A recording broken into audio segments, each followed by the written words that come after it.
Good evening, everyone. Thank you for joining us to our connection tonight.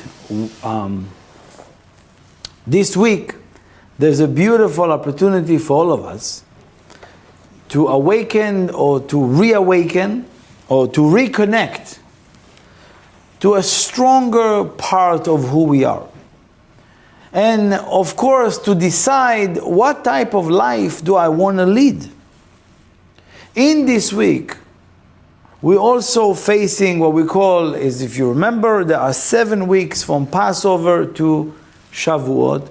We are in the 4th week. The 4th week, part of the work is to reconnect to what already the universe, the cosmos, doing the work for us automatically. Some of us don't know, there is what we call the counting of the Omer. The counting of the Omer is every day we incrementally adding words or letters or certain consciousness that needs to be awakened, what we call from below. But really what is happening is that the universe goes through the or almost like pregnancy. The baby, or we call it, or the actual vessel that is being built throughout those weeks. Every day, one more element, one more adaptation, one more added into our vessel. Every week, something else is being added. Now, what is happening if somebody doesn't know about the counting or even know what to do? It's still happening cosmically, but you are not plugged into it. So for people who don't know that it's available, they don't part. They're not getting to receive these gifts that are being added. Added abilities, enhanced senses, and many of the gifts that wants to enter to one's life or one's consciousness. So this is what's available in the 4th week. We're connecting to what we call the power to persevere, the power to lead with compassion, and the power to see things that, what we call in wisdom, which means one thing lead to another, as opposed to live life in a wandering or mistakes or surprises or out of nowhere type of reality. Very structured, very directed, and very much building a mechanism that can handle more, can enhance more. So this week, with that, we have the ability to add an enhanced connection through what we call the portions of the week. There is a designated reading that was decided already from the moment of creation. People think some guys, some men decided this is what we're going to read. Again, there's no smart person that can come up with this system thousands and thousands of years in advance. Maybe AI will have that, maybe. But this is what we know is complete, the wisdom of the Creator that's been given to human being who can handle and can funnel it to this world. And that is coming to us with the force, with the power, with the unbelievable depth of the wisdom of Kabbalah. This wisdom meant to awaken all the forces that are dormant within an individual. When you connect into this wisdom, when you learn this wisdom and it teaches you things that nobody in the world can understand yet, it's because it gives you those strength, those forces that you need. In this week, we're reading 2 portions that are connected. Their name is Achrei Mot Kedoshim. After the death of the 2 sons of Aaron the priest, right? That's the first one. Second one called Kedoshim, holies. So in this week, because this year is not a leap year, we're reading them connected. So obviously, cosmically, these and a couple more others that are the only one who designated to be written together when it's not a leap year. When it's leap year, we're separated. So we know why we have the two portions. But obviously the reason cosmically is because it's important for us in this year, in this month, to connect to both of them. What is the gift that we want to awaken, to draw this week?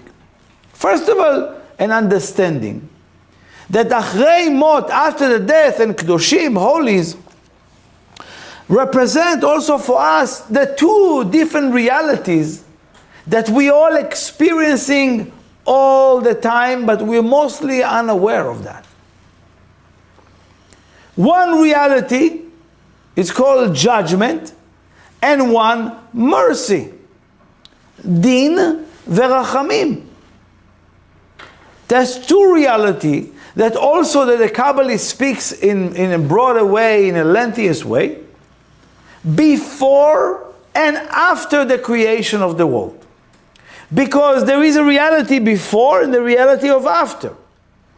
What was it? What was the whole idea over here that the Kabbalah shared with us? Why do we need to understand that? Because the Creator meant or wanted, at least the beginning, He created the world with judgment. A reality of judgment, none of us will be able to survive. None of us. Right? Anytime you're acting very low, almost like you will lose your life immediately. Anytime you behave in a limited way, you will be chopped and gone. Anyone stealing, his hand chopped. Anyone speaking evil tongue, boom, his mouth is get chocked, or closed. Can you imagine? None of us can be surviving a reality like that. Therefore, a reality of judgment will cause immediate cause and effect. Immediate. No chance to correct, no chance to change. But then, he joined a new reality, what we call Metziut Harachamim, the reality of mercy, which means creating, adding time. That's it. That's what was added, time. Time that created space for us to put a distance between cause and effect. That's what we did. That's what we created. It's not that you can behave negatively and it's never come back to you. No. It's on its way to you. It's just, it takes time. We put distance, right? The reality that we understand right now just took the cause, instead of taking a seed of an orange, planting it in the ground, immediately you have tree with fruits, immediately. Now you plant the seed, 8 weeks, 9 weeks, boom, whatever, then I have a fruit. Every negative behavior, every judgmental reality that you live in, any time you're using the energy of judgment, din, judgment in your life, it's a seed that eventually will translate as a reality for you. There is no escape. You planted, you're going to experience the effect of it. People think that because it didn't happen right away, right? Their tongue didn't fall, they can still using their eyes, they can still walk, they can still have the money in the bank, everything is okay. It's not. It's just a reality that was created by the Creator to put a distance. What is the distance? Each individual and each behavior have its own unique distance, right? Time, you create time.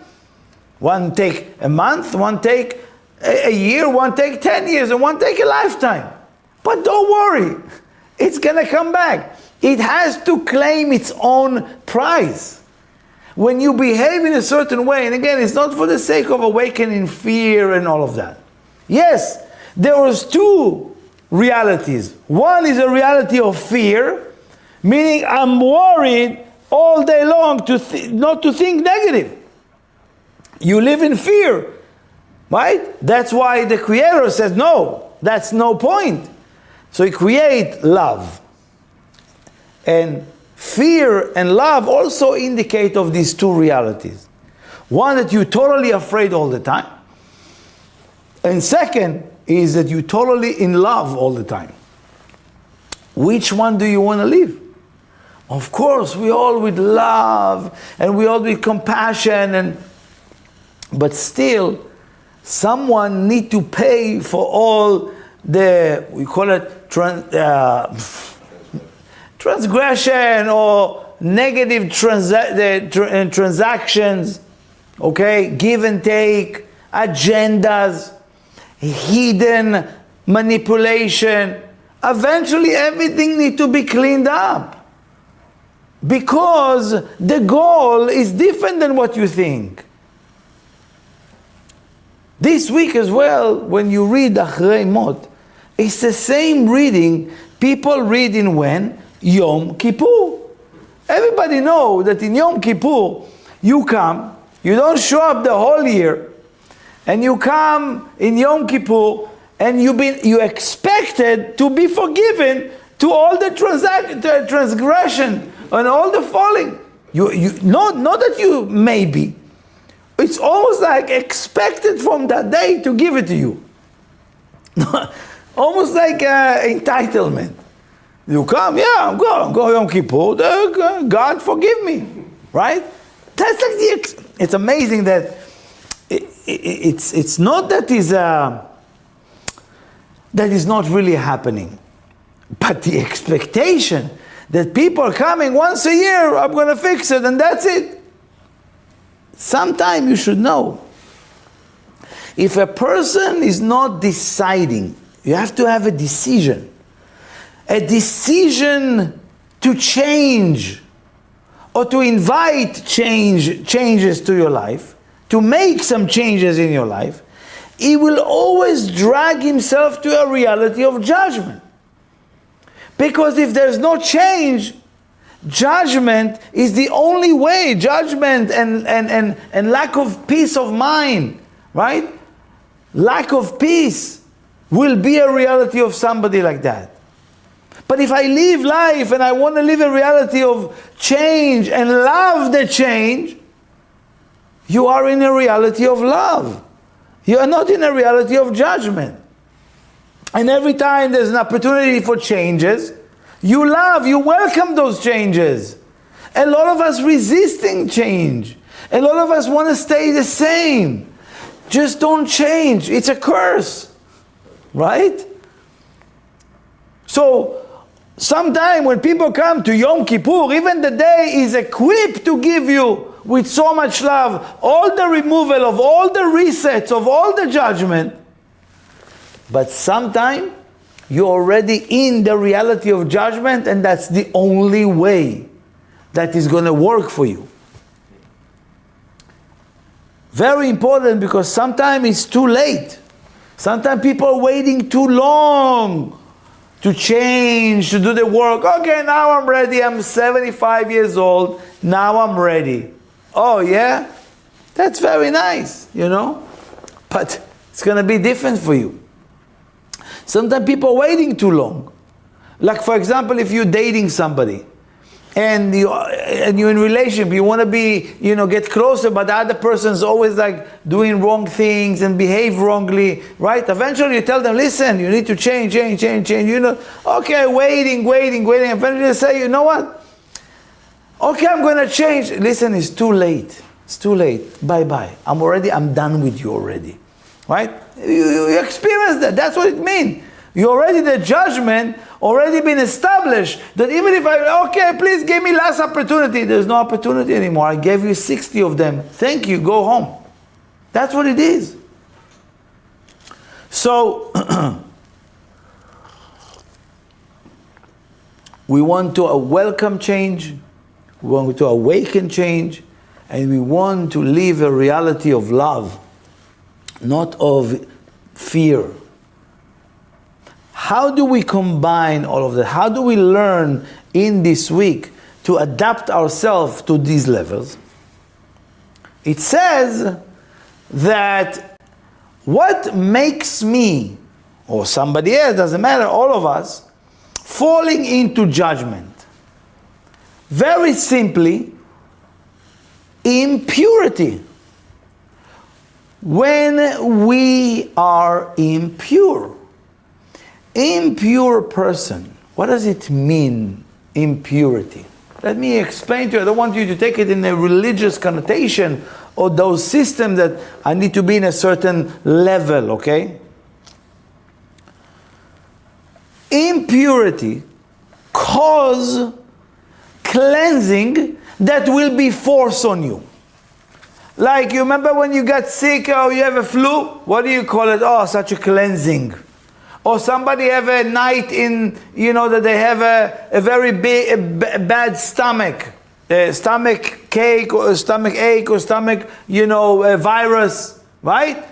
They cleanse themselves. Did they really invite this cleansing? No. But the level of purity becomes so forgotten from that person. So the only way is that the reality, what we call the reality of judgment, comes into place, and press the button. It's like, in the toilet, when you go to the bathroom, right? You put the button, you flush it down. Same thing the universe does to us. When you are impure for a while, then flush out to clean you. Sometimes the cleansing can be very harsh. What is recommended this week is to invite purity, and that is what we're going to talk about. What is impurity? Impurity is very simple. Thinking limited, thinking dirty, thinking small, thinking evil. It's all a behavior that stems from the desire to receive for the self alone. Either it's revealed or concealed, but as an impure thoughts. And each one of us to its own know what is impure within their system. It's like when you have a hose, right? You wanna water your garden. The water from its source come pure. All of a sudden you open the hose, the water are either brown or dirty or stale, right? Is the water dirty? Or the pipe got so dirty that eventually the water comes pure, enter to that pipe, and they're coming out the other side dirty. If the pipe is not being cleaned all the time, even if you put a clean water, they're not gonna arrive to me pure. And then you're gonna blame the water. What is this water? It's so dirty. No, the water are pure. The pipes that deliver it to you were dirty. Why? Because nobody was really making sure to clean them. What is when they doing heart surgery, or when they doing transplant, right? They changing the veins, right? The vein that leads the main veins. What is it? It's a pipe. And that pipe is throughout life getting clogged. Yeah, they call it cholesterol, fat, all the reasons. Yes, physically we know. So if you change the pipe of the heart and you put it back, so all work for, that's it, for now it's going to be pure? No, if the person doesn't take care of cleansing and cleaning the pipes, the pipes in your brains, the pipes of your heart, not physically. Spiritually, it gets damaged physically. But you have to make sure that you're doing the cleaning in a permanent way, all the time making sure you're working on cleaning the passage of your heart, the passage of your mind, your hands, your body, your awareness, your consciousness need to be purified. Need to be tahor. That's what it is. So assuming, let me change the pipe. I bring a new pipe. It's the same idea. If you don't change your lifestyle, if you don't change your environment, if you don't change, so you might come here or study with us Kabbalah, the highest level of the force of the light. That's what Kabbalah is, the force of the light in its essence. This is the highest level. You go out, you behave, you don't change your environment, you don't change your behavior with the pattern of thinking, you're back to the same dirty place. So I want to awaken that for us. Because it says, tahara, purification, bring you to holiness. Holiness, and I'll explain what it means, not from the religious idea. If you think about it, and we always give this example, achrei mot kedoshim, right? After the death, a person become holy. How is it possible? Every year I'm speaking about it. Every year. You know, and I share it all the time, because sometimes you go to a funeral, God forbid, somebody passed away. I don't know the individual. I never met the person. Sometimes I need to do that, to perform a funeral, okay? And I'm standing there and I don't know the person, and they start talking so highly on that person. And I'm saying, oh my God, I wish I would know that person. It seems like the most amazing person, right? But between you and me, you know, even people that you know that there was not that righteous and pure in their life, after they die, all of a sudden everybody look at them, oh my God, this person changed the world. In life, when they were alive, a piece of this or a piece of that, right? Nobody wants to talk nicely about them. Achrei mot, after the death, you become holy. Why? Because you purified all the ego, all the attachments, all the body consciousness. Therefore, what remains is holiness, is ability to connect to anyone. This is amazing understanding over here. Some of us, when it comes to the spiritual work, and you hear the word purity or impure, it sounds like, and man, if you're asking me when I start studying, I would hear those words, immediately, no, I don't need that. We're all good, we're all clean, we're all good people. That's not what we're talking about. Because if you understand your life, look at your life, you're always making sure to get the purer and the purest of the purest. When you go to buy olive oil in whatever your shop is, pure olive oil or a very much a mix of vegetable oil and olive oil, what would you buy? Pure olive? Why pure olive oil? Right? Oh, this is a why you, when you fill up gas in your car, why are you using the purest fuel? Right? And if you fly an airplane, you have the purest of the purest fuel. What does it mean? Or when somebody comes and tells you, this is a pure essence of the herbs that I give you, but this is the purest.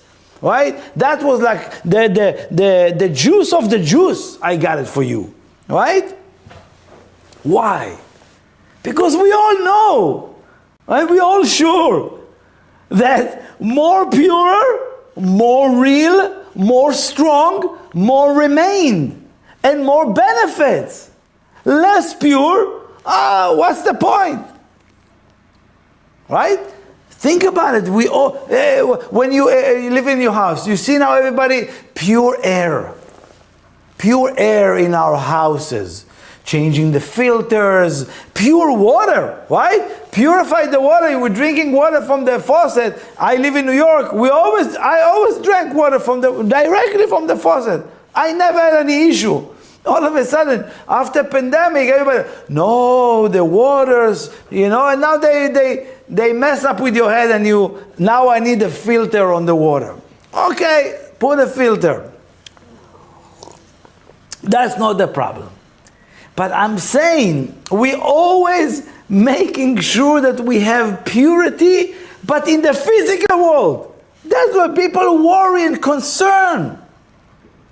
I need the pure oil and the pure water and the pure air and the purify this and purify that. What about purifying your consciousness? What about purifying your desire? What about purifying your action from the involvement in the world of snake? What about that? No, I will leave it to the Creator and the righteous people. No. The same way you're interested in having purity in the physical world, you need to take care of your spiritual, of your soul, to have a pure funneling to this world. If the funneling of your soul to this world is dirty, your soul, you think, is dirty. Only dirt comes out of your mouth. Only dirty of action you want to do. Only dirty people you want to hang out with. Think about it, my dear. It's not that you can pretend you are with the highest people, but really doing impure things. I've seen many groups of people, many levels of groups and different circles, It's not that pure, by the way. Doesn't mean that you are so wealthy or you are so poor, everything is pure. No. To each his own, as we know, need to work on purity internally. And when you take care of purity, it leads you to holiness. What does it mean, the consciousness of holiness? Connectivity. Holiness is from the word circuitry. Ma'agal, right? The holy circle, right? What does it mean? It's holy is written, according to my teacher, is W-H-O-L-E, from the word whole, from the word circuitry. When you bring yourself to purity, there is endless continuity from you and on. You become the river, you become the fountain.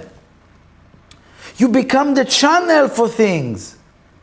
But that is when it is. The Creator always chooses the purest form to deliver to the world. What you're going to do about it after? It's like when the water comes from heaven, the water comes from the wellspring, they don't come dirty. It's only the delivery system messing them up. Only the plastic that you put it into mess up the water. Not the water is messed up. Remember that the message, the light, never changes. It's so pure. And when it comes to us, then it's messed up. So, Kadosh, when you become holy, you become connected. You become endless. You are a pipe or a channel for continuity in this world. But now I'm going to give you the last gift. It's the hardest gift. And this is, please pay attention, I never heard it this way until now. So just imagine, maybe you did, maybe you're more elevated or more connected, but this week I really saw from the Baal Shem Tov, one of the greatest Kabbalists, he established the Chassidut, as a form of a way to study Kabbalah, to connect to Kabbalah, but then they're missing some of it later on. Later on it changes to stay only, of course, mostly religion and missing the Kabbalistic way. But of course when you go to his books and you see, and when you go to his writing and you see what he meant to share, it's pure Kabbalah. It's pure essence of the wisdom of Kabbalah. I want to give you, according to the Baal Shem Tov, the hardest, but the best way to purify yourself. The best. I'm going to read for you. It's a beautiful section. And again, I hope you will have a chance to understand it deeper. The Baal Shem Tov says, and I like to read these words because there's an energy, there's a source over there. Yehi Ratzon, and this is also a form of prayer that he's saying. Yehi Ratzon, sheyeh more shamayim alechem kemore basar vadam. May the fear of heaven, of heavenly, will be on us, the fear of the upper world will be on us the same way we are afraid of human being. Listen to this. We are afraid of human being? No. But we all so concerned with what people thinks about you. So concerned. And so concerned more than that. כשאדם עובר עבירה, when a person is doing a negative action, now please pay attention to this. When a person does negative action, Omer, שלא יראני אדם. I hope nobody saw me. Immediately, when somebody does negative action, behave negatively, doing something embarrassing, right? Screaming like crazy, then later on, he said, wow, I wish nobody saw me from my circles of friends. I hope my boss didn't see me react this way. I hope nobody saw what I did and how I show up.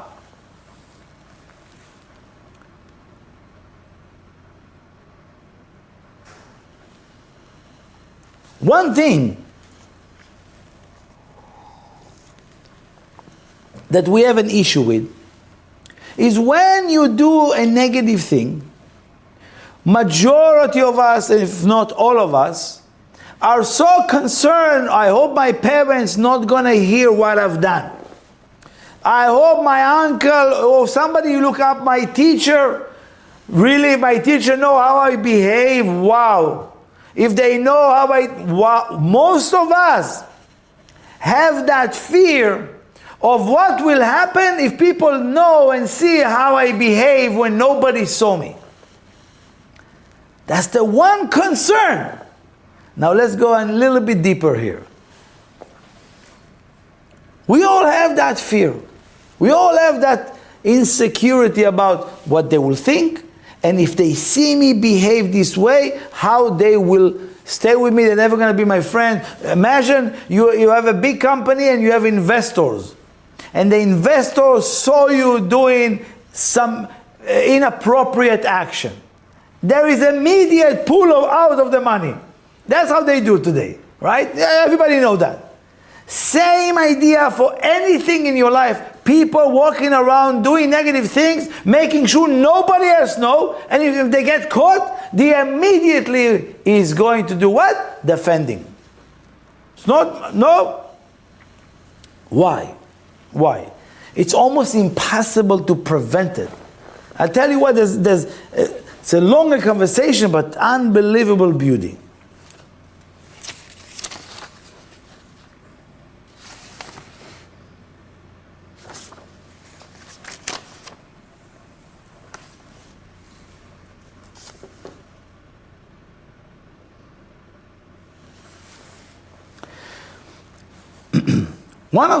One of the key that Baal Shem Tov is expressing to us,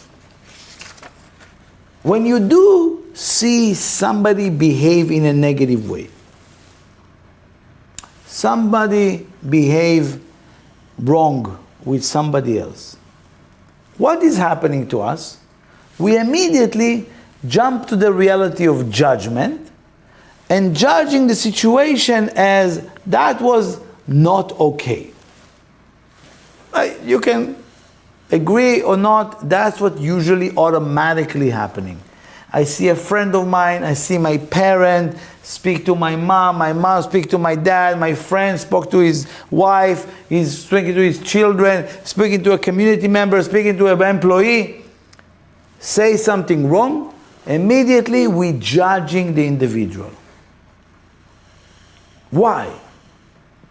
Why is it important, as according to Baal Shem Tov, that when you see, he says, ירגיל עצמו לדון את כל הרשעים לכף זכות.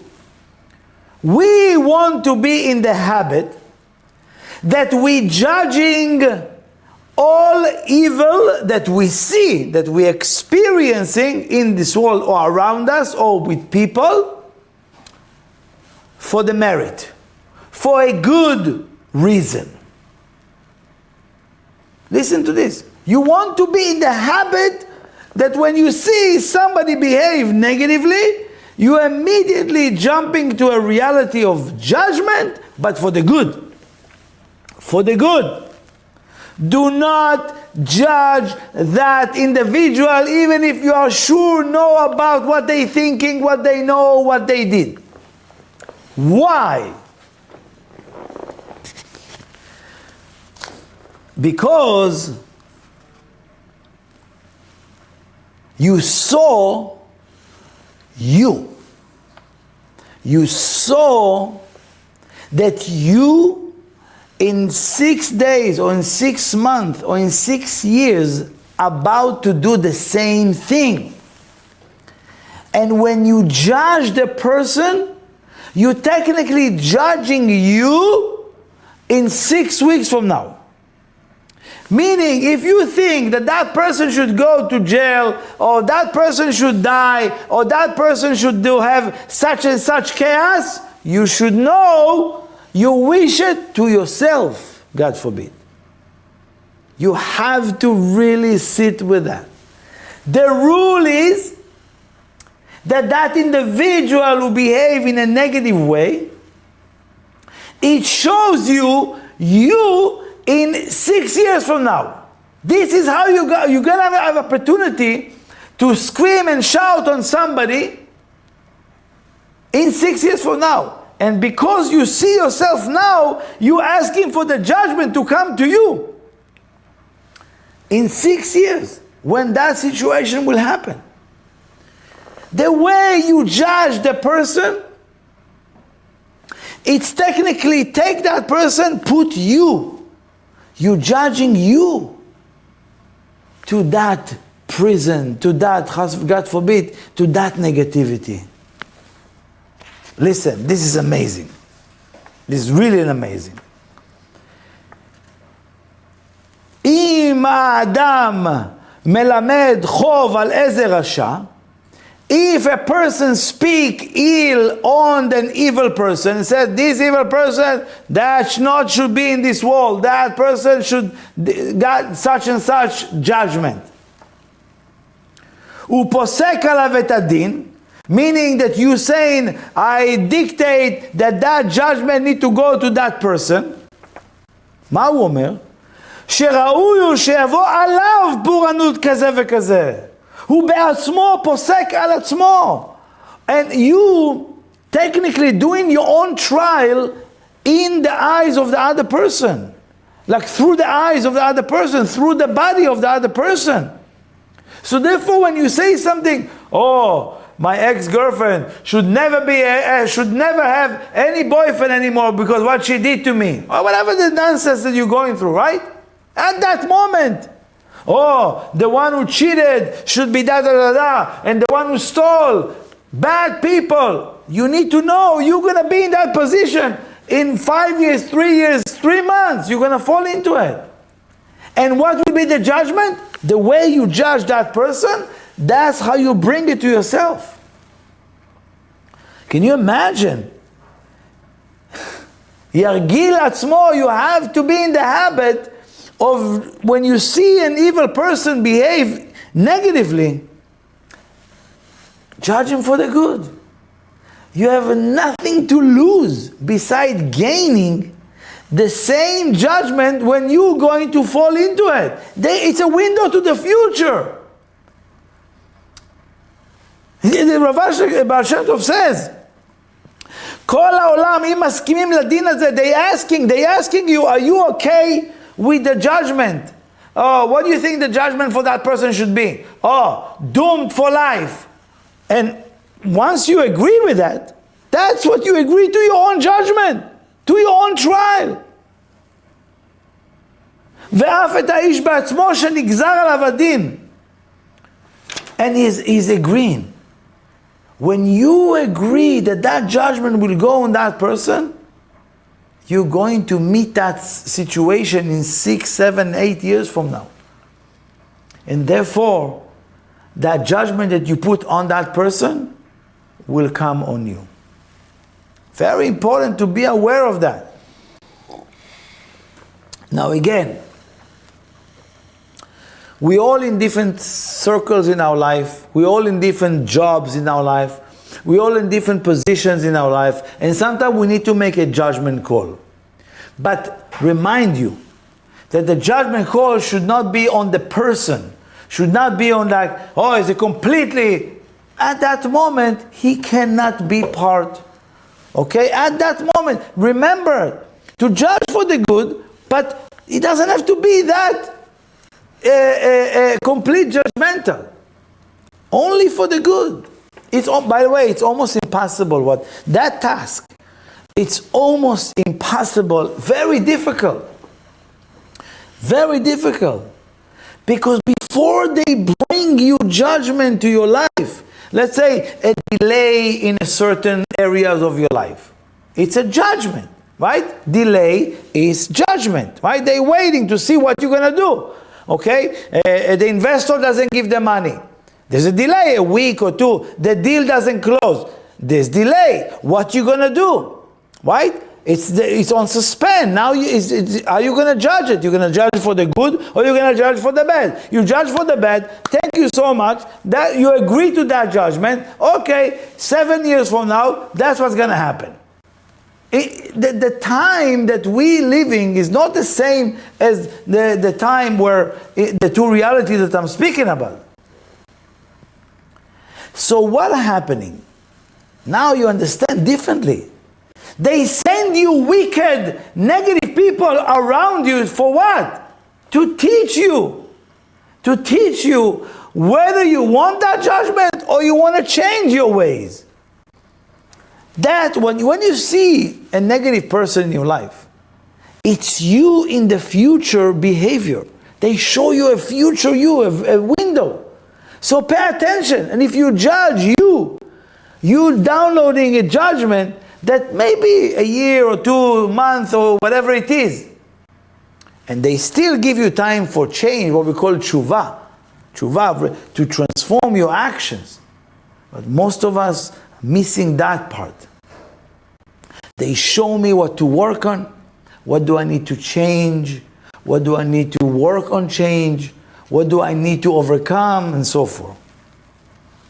And when the Baal Shem Tov says that the fear of human beings should be, the fear that you should have the fear of the spiritual world, like the same way, at least the same way you have fear of people or what people think about you, it's a major cleansing. It's a major cleansing. Why? Because we are so afraid that people will cut us in the wrong times. That people will meet us in the wrong moment. That we are not that shine, not that bright. Oh, my friend, they brought somebody to a lecture and I wasn't that sharp in the lecture. Oh my God. No. A friend of mine came to the company and we are dirty and this and that. No. Most of us are worried what people and how they react, even if we are not perfect and not elevated yet. But to go a little bit deeper over here, it's the idea that even if you are in closed rooms, closed doors, in your house, nobody sees you, you always feel somebody is watching you. And it says, this is the Creator. This is the Creator looking at you from the tiny little opening in the windows. right? In the curtains, or sometimes there's a crooked, right? He's looking at you, even from the smallest hole, and see exactly what you're doing. And that is why we're always concerned when we behave. We look around who is there and who is not. And we know it's the Creator always looking at us. So please understand that we not really need to be concerned with what people and how people will see us. It's all, in the end of the day, the Creator shrinked that abilities to a moment to look at you in a little moment of like, oh. And that fear is not fear of people. It's that idea of protection. Because when you're afraid somebody is watching you, you're not going to behave different. You're not going to behave in a certain way that you later on need to cleanse it and need to work on it. So always know there's eyes on you. So you will always watch your steps. You will always be afraid of, not doing wrong so people will be. No! To judge in the wrong way. Because I'm judging myself. And this is the way we can remove death and become holy right away. We don't need to die. We don't need to go all the way out. So we will now can connect strongly. So of course, it's a beautiful understanding. If you take the time to listen to it and sit with that, you'll see the beauty of that. And it's an amazing tool to help us transform and remove the reality of judgment and to experience love to people, love to ourselves, love to anything around us, and of course, love to the Creator. So thank you so much and have a wonderful rest of the week.